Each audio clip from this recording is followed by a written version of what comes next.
Hey, Ryan, how are you? Thank you for being here today. This is actually the second episode of this podcast. We just renamed it.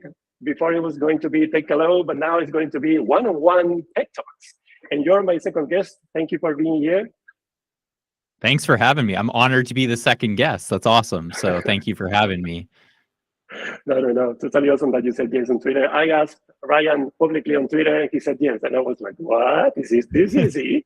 I cannot believe it. But anyway, I hope it keeps going and more awesome fellows like yourself join the podcast. And yeah, we have more voices.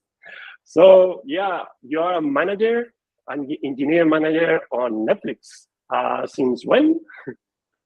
Since when? Yeah. So I've actually been at Netflix for it's over 8 years now. And so I joined Wow. as a engineering manager. I've managed various teams throughout my time at Netflix, which is I think has helped me challenge too, right? Like it's trying different roles, still the same role as an engineering manager, but leading different areas of the business has really exposed me to a lot of things.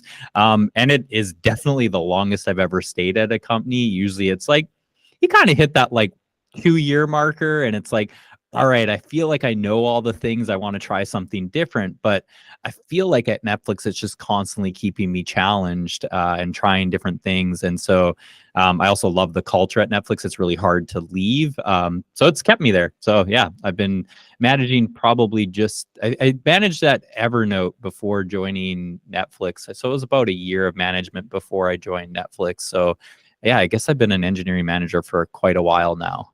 My coding skills have definitely taken a hit, but still close enough to the technology. Good. So I wanted to talk to you about four things, four different things. First of all, hiring, then onboarding, which are kind of related together. Then I wanted to talk to you about parenting, and then life-work balance. So let's start with the hiring. So as an engineering manager, I'm sure you have a voice, and you have when you need to hire someone, your role is very important in that process. So, what qualities or traits do you look for when you're evaluating a candidate? Wow, that's a lot of things, I think. I mean, I'll start by saying yes, I'm very heavily involved in the process. I think as a manager, it's one of the most important things. Like, I mean, hiring and retaining a solid team is really important. Your success is really dependent on that as a manager. And so it's really important to be investing in the hiring process. And that can actually start before you even have an open role. I think that's an important aspect of it too, where you're always networking, you're keeping it in the back of your mind that you're going to have an open role at some point in time. Maybe the team's growing, maybe someone leaves, maybe there's all different circumstances that happen. And so I always think about it as you should always somewhat be hiring, even if you don't have open roles. You got to balance your time, that's for sure. You've got lots of things going on, but networking, hiring is a really important factor. So I start there, always kind of keep that in the back of my mind. But when I'm looking to hire for a specific role, I know I have an open role on my team. I take a look at what we're doing, what we're trying to do in the next like 6 to maybe 12 months out, and what are the types of skill sets that we have currently on the team. What are the skill sets that we don't have on the team? And that could be technical. That could be even just like walks of life, where someone's from, what they bring to the team, like life experiences go a long way to help shape and really balance a diverse team.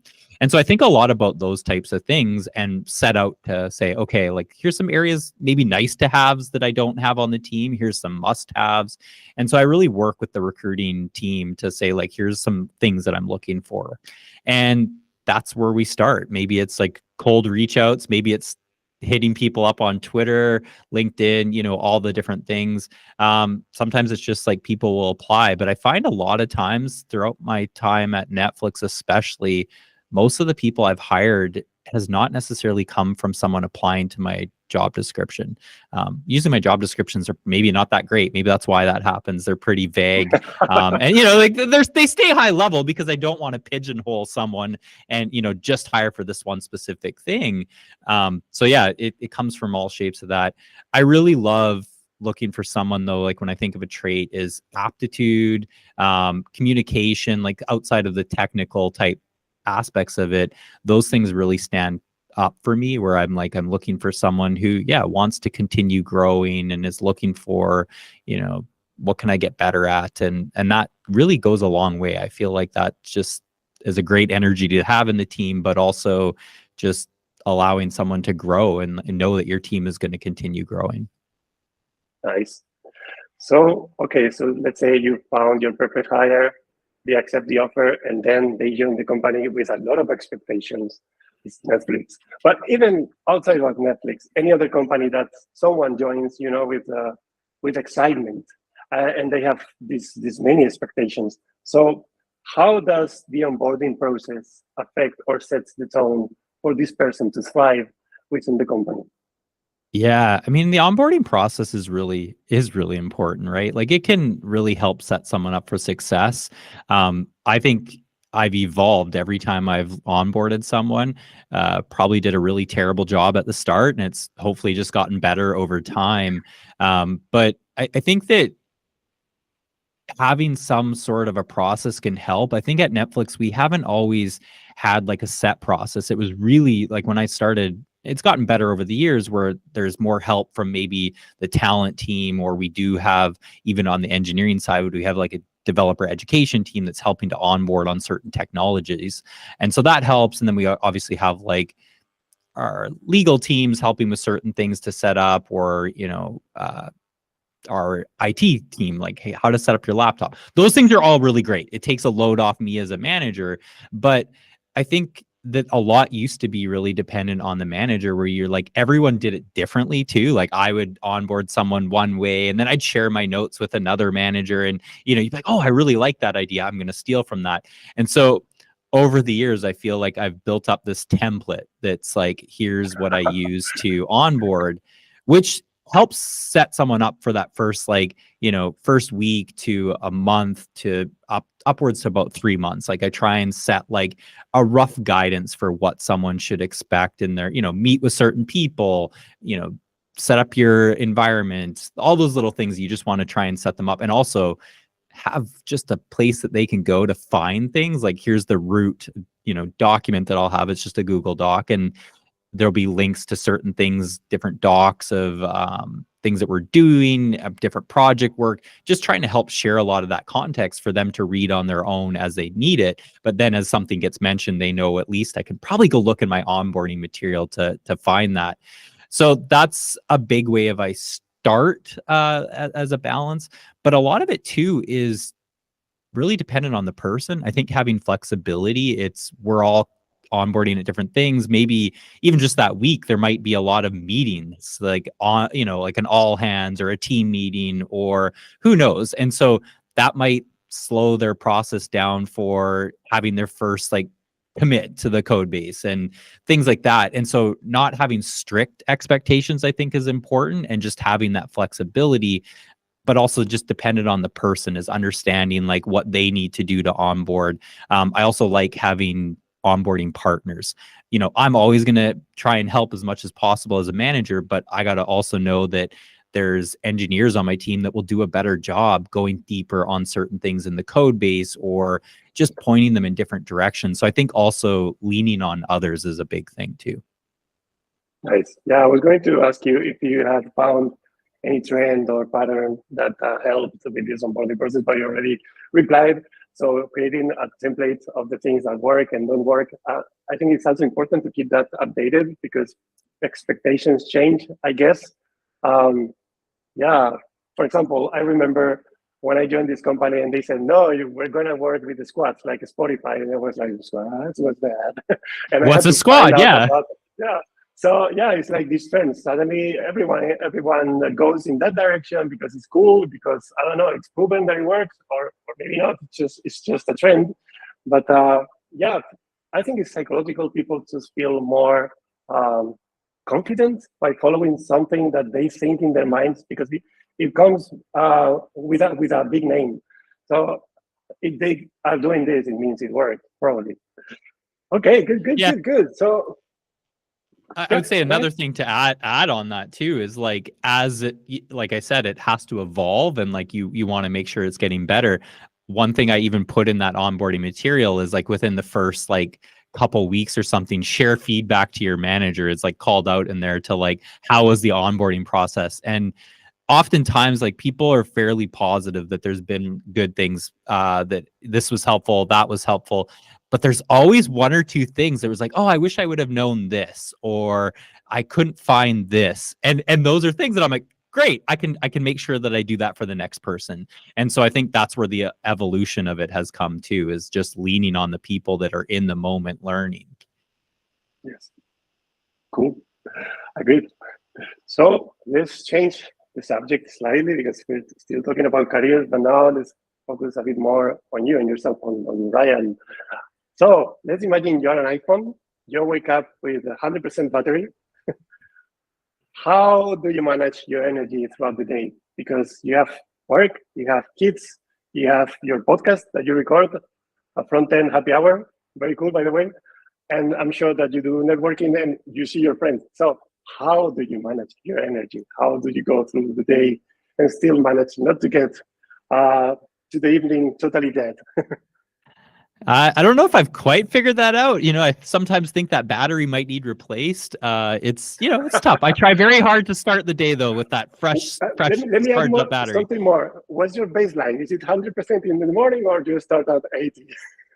That's a good question. I think like for me, I'm very productive in the morning, and I would say like before kids, that was oftentimes I would get up and get a lot of things done. I still from time to time will do that. Maybe the kids haven't woken up yet and I can get a few things in. So I do find I'm fairly productive. So I maybe probably do start at that 100%. I'm not, you know, I'm not a like, oh, I hate it's the morning. I'm okay with it. I'm usually pretty good on that.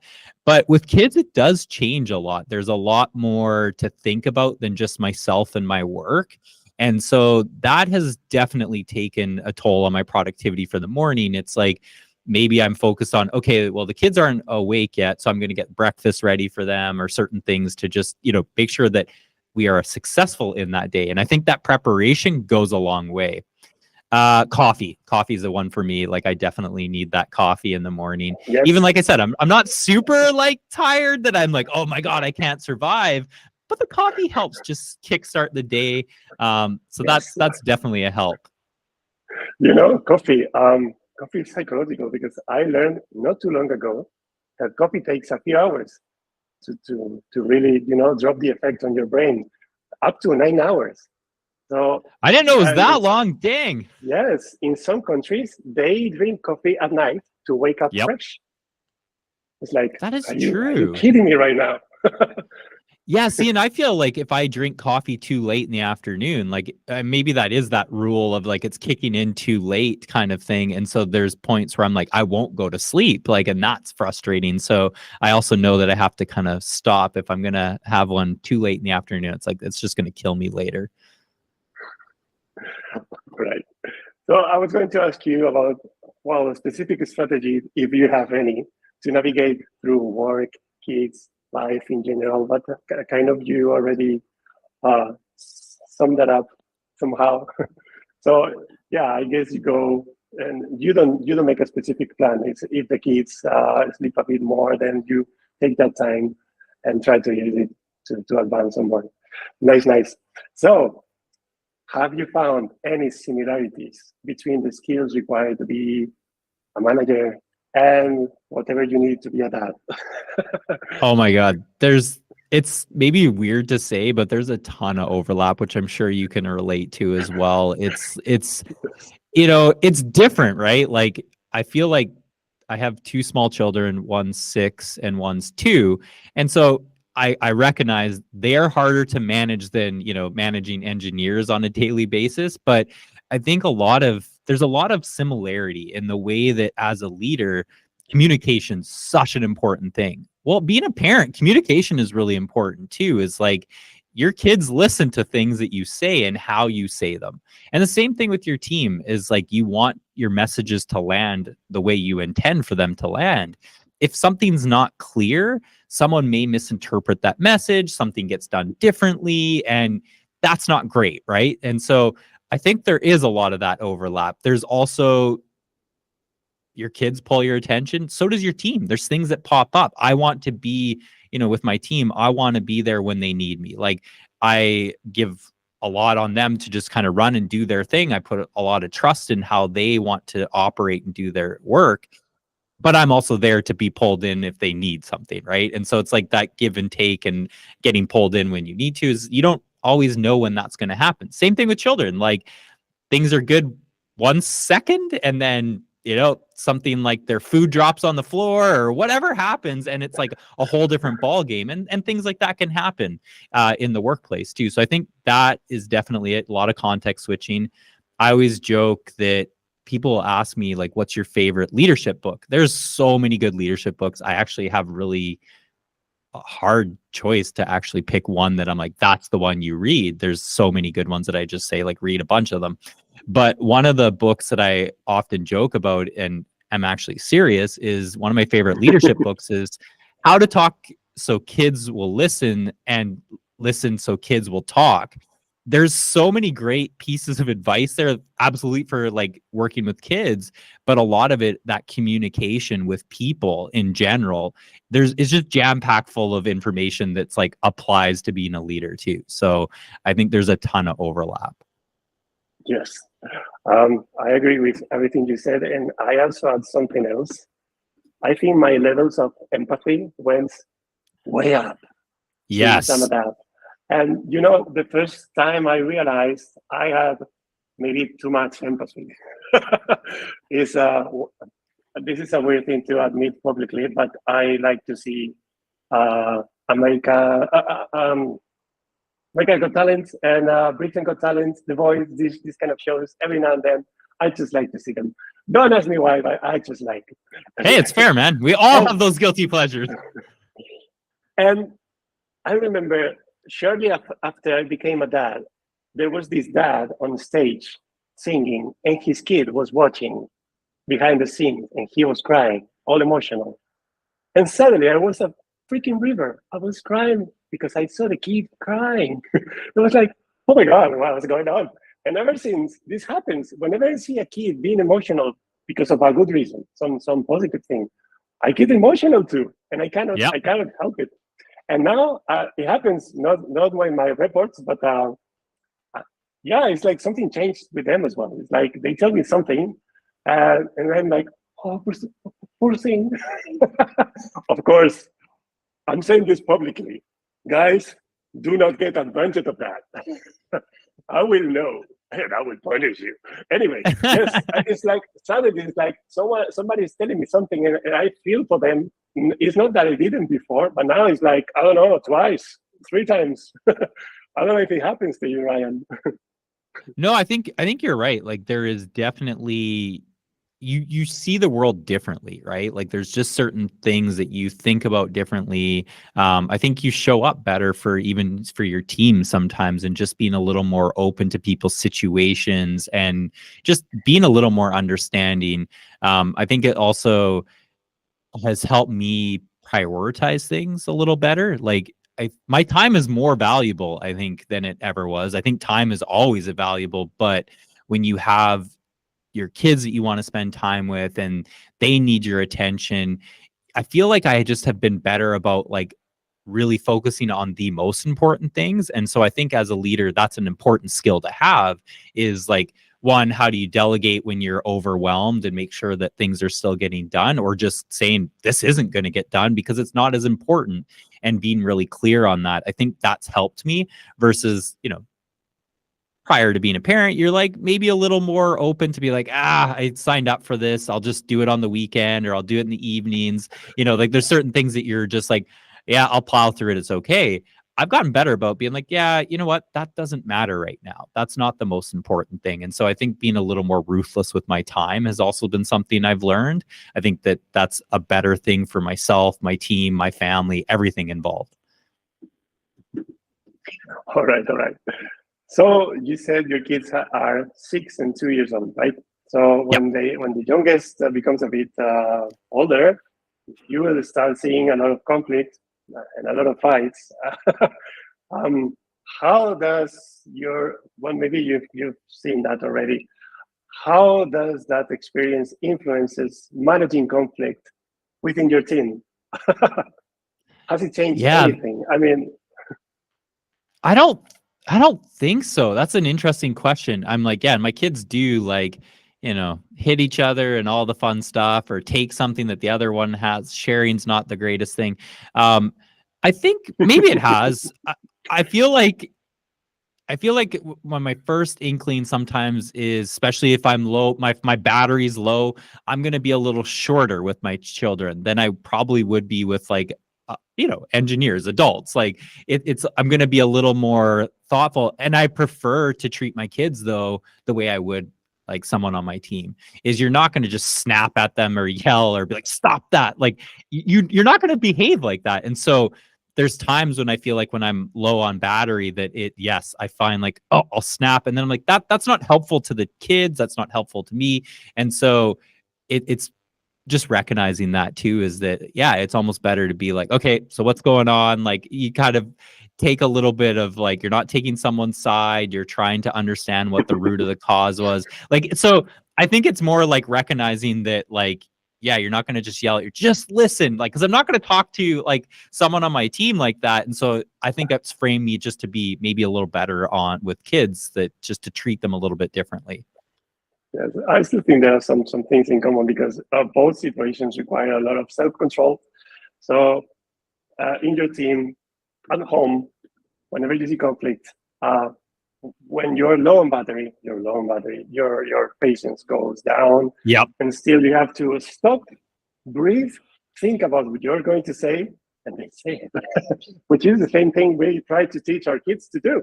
But we as adults, we sometimes don't do it, or not all of us do it.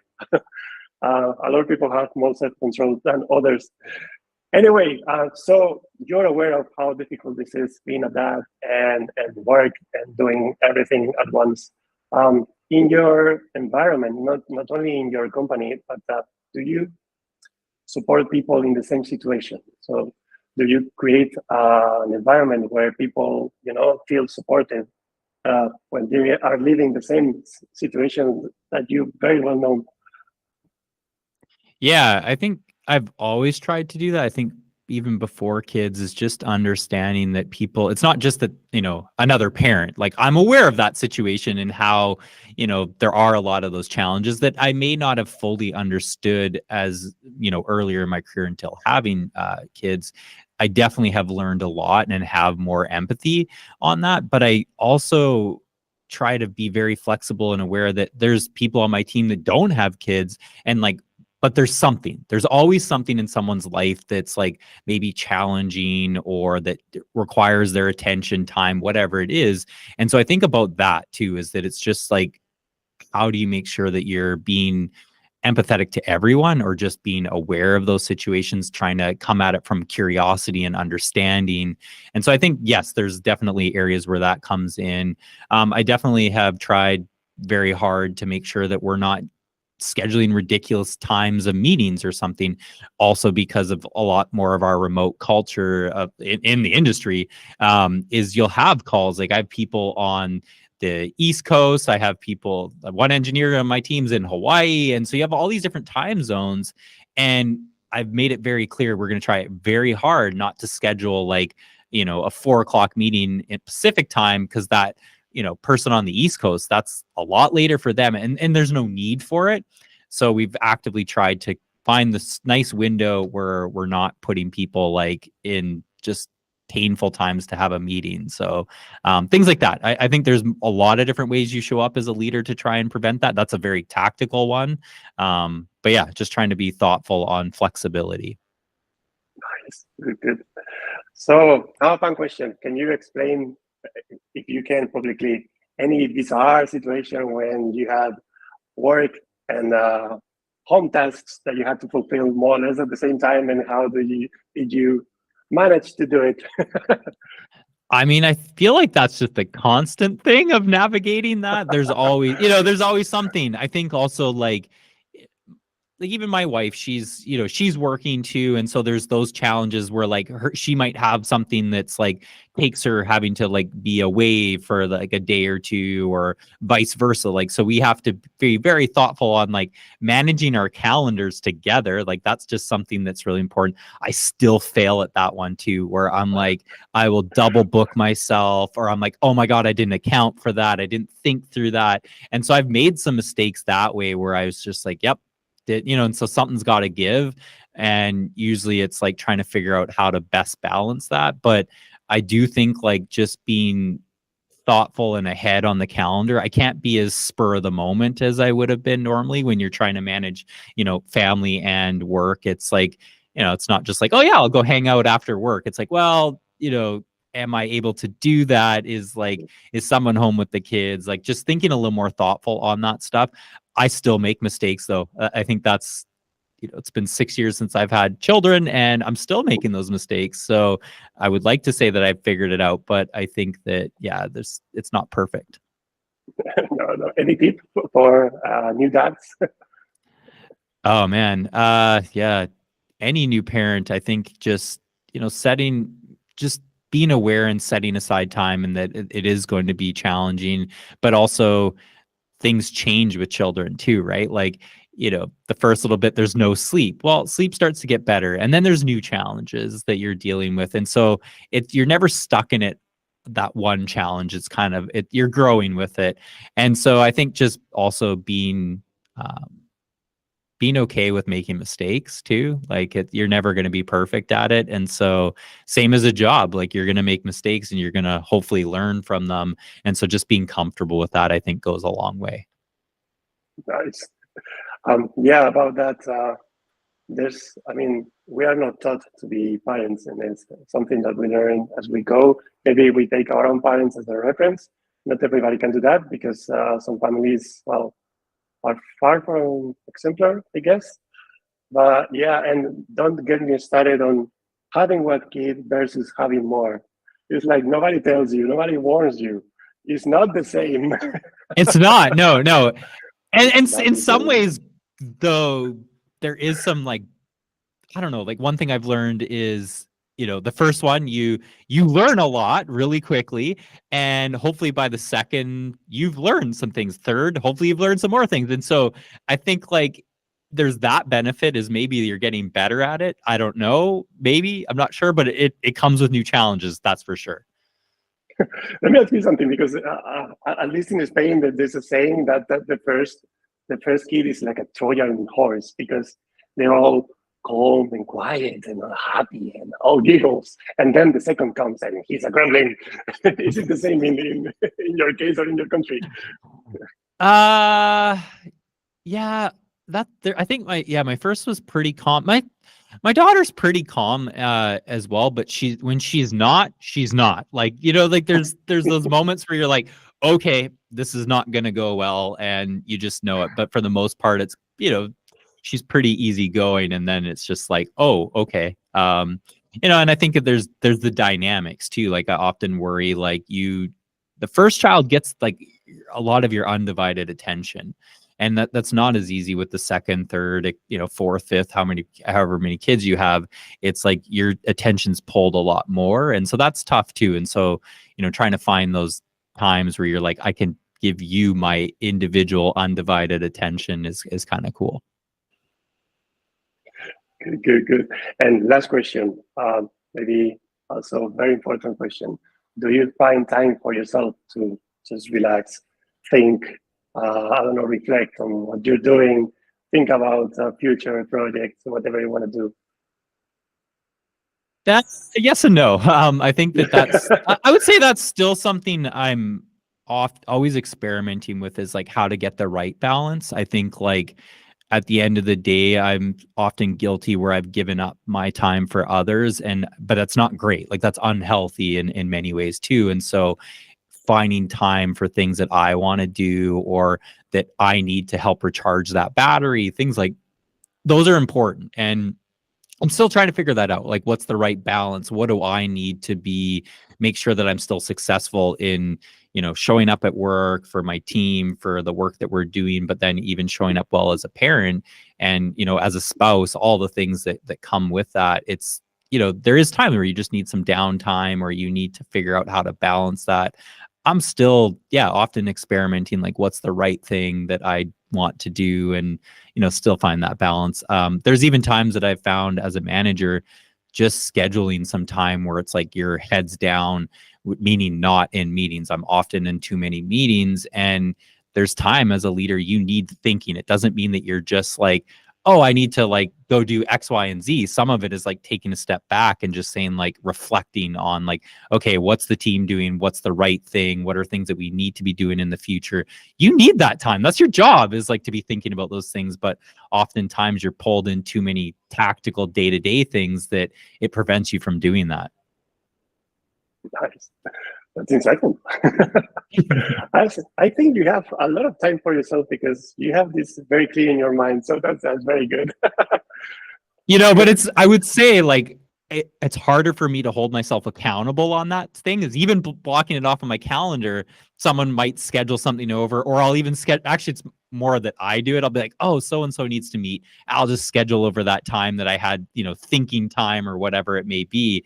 And so I think sometimes it's also holding yourself accountable. Is like, no, you need that time. You put that in your calendar for a good reason. No, but you have your priorities straight. One thing is not having the time to do it, but at least I can see that you clearly are a thoughtful person, and I'm betting you're very good at. So very cool. Thanks. I try. I mean, like I said, there's always going to be mistakes, and you just want to keep getting better, and hopefully show up well. No, the people trying too hard to be perfect, I think those are the ones making the worst mistakes.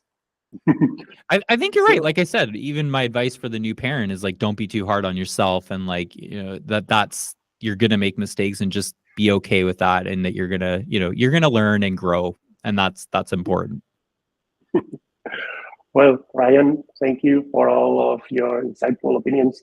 I hope that this conversation, I don't know, helps someone out there. Hopefully, I'll be talking to more dads, more moms. Yeah, and I don't know, maybe one day we can revisit all the conversations that we've had and write something cool to put out there. Guide for tech dads and moms in tech.